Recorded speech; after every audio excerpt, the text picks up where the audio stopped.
Facebook প্ল্যাটফর্মে আমাদের নতুন ভাবে নিয়ে আসছে আর্নিং করার জন্য। এখান থেকে আমরা খুব সহজে আর্নিং করতে পারবো সেই বিষয় নিয়ে একটু আলোচনা করব। এবং আরেকটা বিষয়ে আমার কাছে অনেক অডিয়েন্স জানতে চেয়েছিলেন যে প্রিয় ভাই আমরা কিভাবে আমাদের অটো প্লেটা অফ করব। আসলে ফেসবুক প্ল্যাটফর্মে কাজ করতে গেলে সব থেকে মুখ্য বিষয় হচ্ছে অটো প্লে। আসলে অটো প্লেটা কিভাবে বন্ধ করব সেটা আমরা অনেকেই জানি না, কিন্তু অটো প্লের কারণে কি হয় সেটা কিন্তু অনেকে জানে।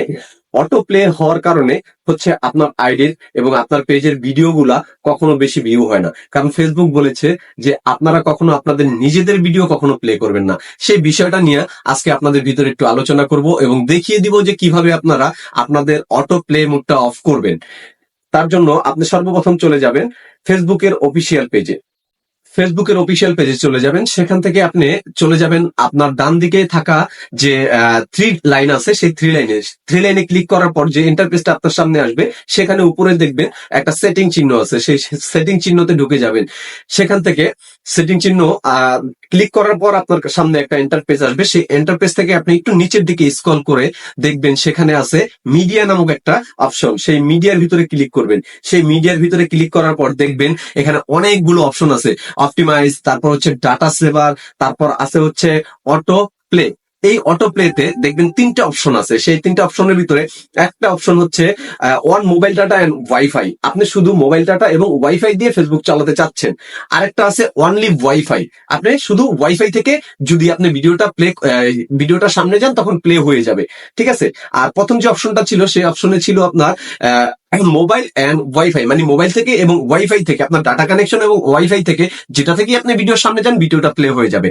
ঠিক তার নিচে 3 নাম্বার যে অপশনটা আছে সেই অপশনে লেখা আছে নেভার অটো প্লে ভিডিও, মানে আপনি ডাটা দিয়ে ইউজ করেন বা ওয়াইফাই দিয়ে ইউজ করেন বা হটস্পট দিয়ে ইউজ করেন, কোনোটা থেকেই আপনি ভিডিওতে গেলে কখনোই সেটা আপনার কি হবে, প্লে হবে না। এটার জন্য আপনি সবসময় দেখেন আমার এখানে প্লে করা আছে, আমি এটাকে আবার রিসেট করব। আমি এটার জন্য প্রথমটাতে ক্লিক করলাম, এরপর হচ্ছে আবার সেকেন্ডটাতে ক্লিক করে দিলাম, 3 নাম্বারটাতে ক্লিক করে দিলাম। এতে কি হলো, আমার দেখেন আপনাকে আমি দেখাচ্ছি যে আমার ভিডিও গুলো যখন আমি ভিডিওর সামনে যাই তখন আমার ভিডিও গুলো প্লে হবে না, তখন আমার ভিডিও গুলো প্লে হবে না। দেখেন আমি একটা ভিডিওর সামনে যাচ্ছি, সামনে যাওয়ার কারণে আমার ভিডিওটা কিন্তু প্লে হবে না।